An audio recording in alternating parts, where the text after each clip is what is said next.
So we have, in the release, the initial release, we have 3 episodes, and each episode deals with a different group of survivors. So there's 12 characters in total in the game.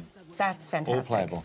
And we've got an episode in Moscow, Russia. We've got an episode in Jerusalem, Israel, and an episode in New York City. Oh, that makes me so excited. I have to explain, I'm so excited because, you know, these are very, very pivotal moments in the book that take place in the places you've mentioned. Yeah. So I'm really looking forward to seeing what you've set in those locations. Cool, good.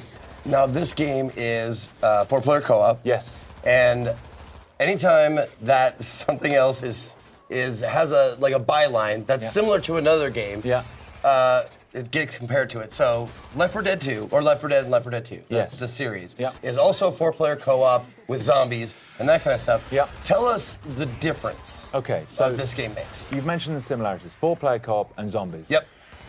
Beyond that, we've gone a very different direction. As I've already said, we deal with massive numbers of zombies in this game. So you'll be facing 500 at a time, with just 4 of you holding out against them. It's third person as well. And it's more of there are strategic elements to it which are completely new to the zombie genre. So when you're facing these zombies, you're going to have the opportunity to build up defenses from scavenged defense kits that you find lying around. And you've got limited resources, so you can't just build whatever you want. Okay. So you've got to think on your feet, grab what you have, and then place it around the environment as best you can. And then grab heavy weapons and just face massive numbers as they come pouring in. Some environments are closed, and so you want to use them in a certain way. Other environments, there's a scene in Moscow, a huge frozen river right outside the Kremlin, completely undefendable, and you've got to do what you can to hold your ground. So what kinds of and weapons? no pills in our game. No pills. Yeah. How about puke? Yeah. No comment. There might be some puke. What kinds of weapons can we expect to be using in this game? We have really gone for it with the weapons. There's a huge number. You've got 3 classes of weapons. You've got your primary, your secondary, and your heavy. Primary weapons, we've got something for everybody. We've got assault rifles, we've got shotguns, we've got sawn-off shotguns, we've got crossbows with exploding tips, no less. And we've got SMGs, a variety of different of those weapons. Secondaries, we've got silenced pistols, sawn-off double-barrel shotguns, and then heavy, we've got rapid-fire combat shotguns, RPGs, heavy machine guns. We've gone for as much as we possibly can. You actually, like, with your cadence, your speech pattern, and your accent, you sound like you could be like a nefarious weapons dealer. Like you opened the trunk and you were just listing off all the stuff you have for sale and stuff. Yeah. Nice work. Have you seen that scene in Taxi Driver where he goes to buy a gun? He's like, "It's a very nice gun. I got this gun. I got this." That's me now. Nice. All right. I'll be Travis Bick. Okay. That's scary, but yeah. Okay. Let's do it. All right. So the hordes of zombies in this game, I think it's very, very unique because, like in the movie, they're going to just be constantly running over each other, and that means that they could be piling on top of each other and then running over the pile. So you know they'd be able to maybe possibly reach you on the second floor, where you think you're perfectly safe. Oh yeah.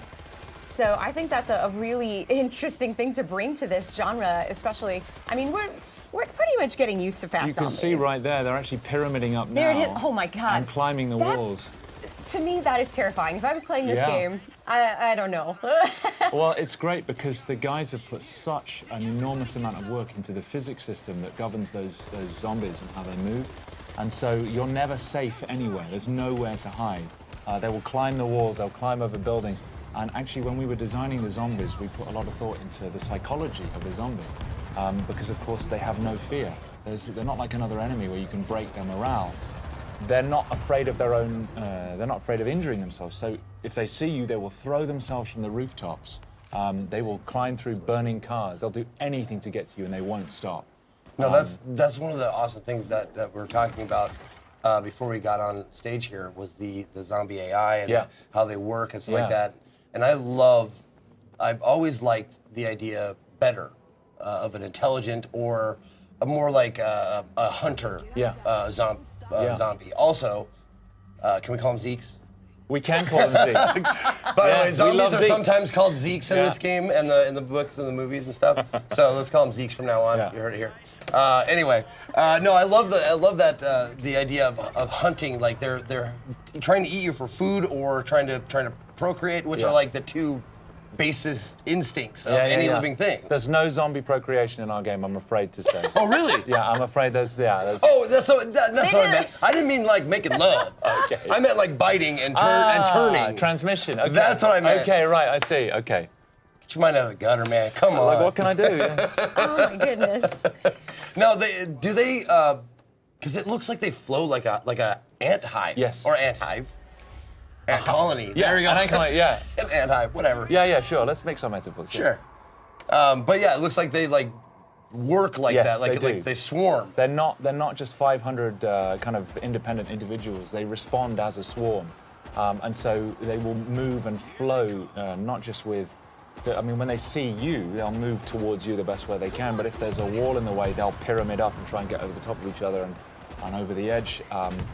But also, a lot of them, if you shoot them and they collapse in front of you, the ones behind will just trample over the top of them. Just to get to you. Exactly, just to get to you. And I can tell you, when you're standing there and the only thing you've got is you've run out of primary ammo and you've just got your silenced pistol and you've got 300 zombies coming towards you, it's pretty damn scary. Yeah. Well, that's gonna be me obviously because I've never been very accurate. I've always been a spray and pray kind of guy. Yeah. But thankfully, you said there's a myriad of weapon choices, so Yes. I can be the heavy guy. Yes, you can. Like not just the heavy guy, but There's we've got character development, so you've got progression. And as you build up experience, you can develop your character. You specialize in a class. You have a skill tree. You've got weapon progression as well, so you're customizing your weapons and building up on that.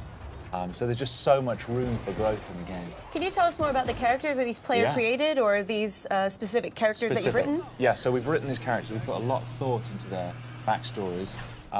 What I like so much about the book is there's a lot of normal people who survived in the war because of characteristics they already had. We've gone down the same route. So in the New York episode that we're demoing, you've got Arnetta Larkin, who she's a woman. She's doing cable rigging for a power company, and she's just trying to get home to her kids to see if they're still alive. We've got